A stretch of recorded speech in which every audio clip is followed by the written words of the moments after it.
Assalamualaikum warahmatullahi wabarakatuh. Waalaikumsalam warahmatullahi wabarakatuh.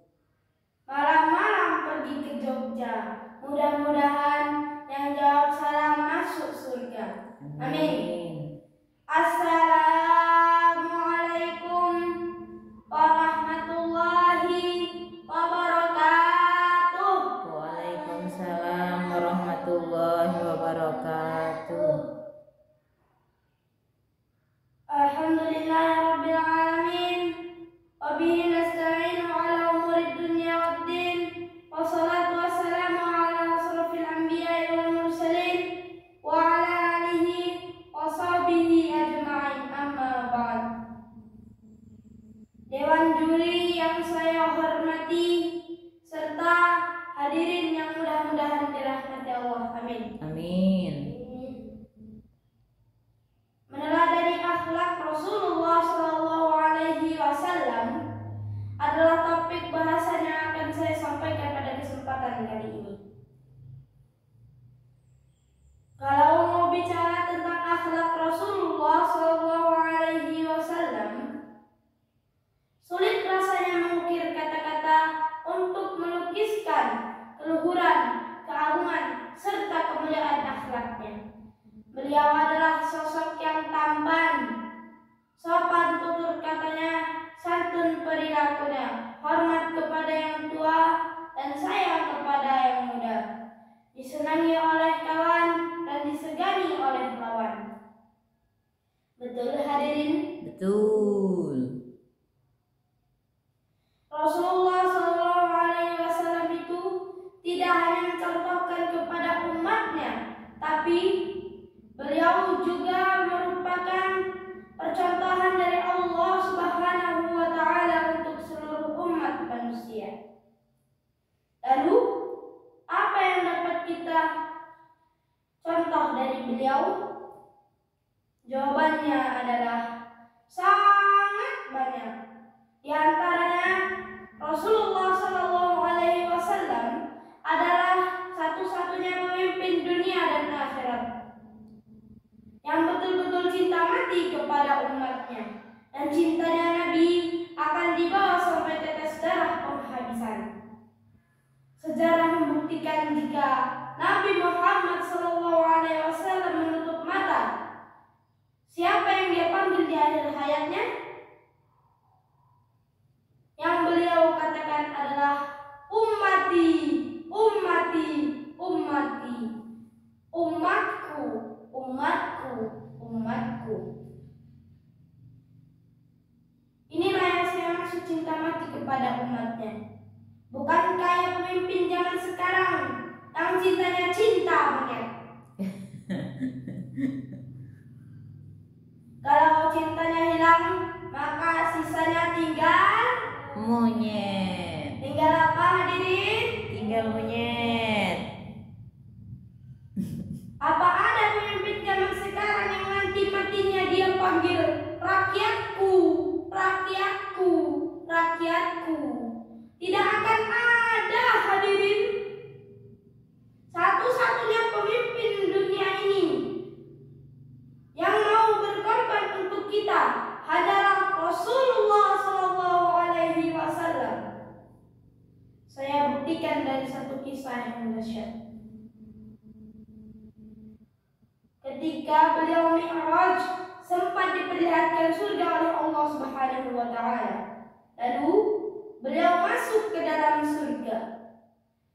Kemudian beliau melihat keindahan-keindahan surga. Lalu, apakah dengan melihat keindahan-keindahan surga, lantas beliau terlena dan lupa terhadap nasib umatnya yang masih di bumi?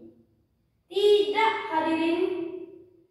Nabi Muhammad SAW bergegas keluar dan ditanya oleh Allah Subhanahu wa Ta'ala, "Ya Muhammad, kenapa engkau buru-buru keluar dari surga ini?" Lalu apa jawab beliau? "Ya Allah, aku terbayang nasib umatku yang masih di bawah. Dan aku berjanji kepadamu ya Allah, aku tidak surga ini sebelum engkau berjanji kepadaku ya Allah, agar semua umatku dibawa ramai-ramai ke dalam surga ini. Inilah bukti cinta Nabi kepada kita semua. Sudah masuk surga, yang dipikirkan adalah umatnya. Kalau pemimpin zaman sekarang baru diberi surga-surgaan, sudah lupa terhadap nasib rakyatnya. Pantaslah Allah Subhanahu wa taala menegaskan pada surat Al-Ahzab ayat 41. A'udzu billahi minasy syaithanir rajim. Bismillahirrahmanirrahim. Laqad kana lakum fi Rasulillahi uswatun hasanah, yang artinya sungguh telah ada pada diri Rasulullah SAW suri tauladan yang baik bagi kami. Hadirin yang mudah-mudahan dirahmati Allah, amin. Amin. Kepemimpinan yang dicontohkan oleh Rasulullah SAW mencakup 3 kecerdasan yang merupakan syarat mutlak bagi setiap pemimpin. Sebagaimana yang diungkapkan oleh Profesor Dr. Quraish Shihab dalam bukunya yang berjudul Membumikan Al-Quran. Beliau mengatakan ada 3 syarat yang harus dimiliki oleh setiap pemimpin. Yang pertama, seorang pemimpin harus memiliki kekuatan intelijensi. Dalam artian, seorang pemimpin harus mempunyai kecerdasan yang kuat, cerdas dalam mengayomi rakyatnya, cerdas dalam menyelesaikan masalah, cerdas dalam berpolitik, cerdas dalam mengatur pemerintahan sehingga sesuai dengan cita-cita luhur negeri tercinta ini. Bukan hanya cerdas dalam membohongi dan menipu rakyatnya ketika pemilu, bukan hanya cerdas mengumbar janji untuk mendapatkan kursi. Betul hadirin? Betul. Yang kedua, seorang pemimpin harus memiliki kekuatan emosional. Dalam artian, seorang pemimpin harus cerdas mengolah rasa dan perasaan, yang tidak hanya mementingkan kepuasan pribadi, tetapi yang paling utama adalah peduli dan mementingkan kepentingan rakyat. Yang ketiga, seorang pemimpin harus memiliki kekuatan spiritual, yakni kecerdasan yang bertanggung jawab di hadapan Allah Subhanahu wa taala. Hadirin yang mudah-mudahan dirahmati Allah. Amin.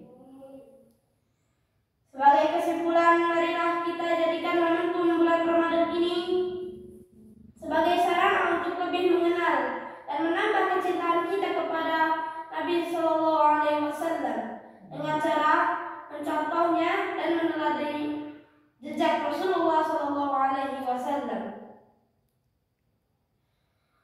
Amin ya Rabbal Alamin. Kalau tahu Upin Ipin, janganlah engkau curi ambulan. Kalau engkau jadi pemimpin, jadikanlah Rasul sebagai teladan. Allahu Akbar.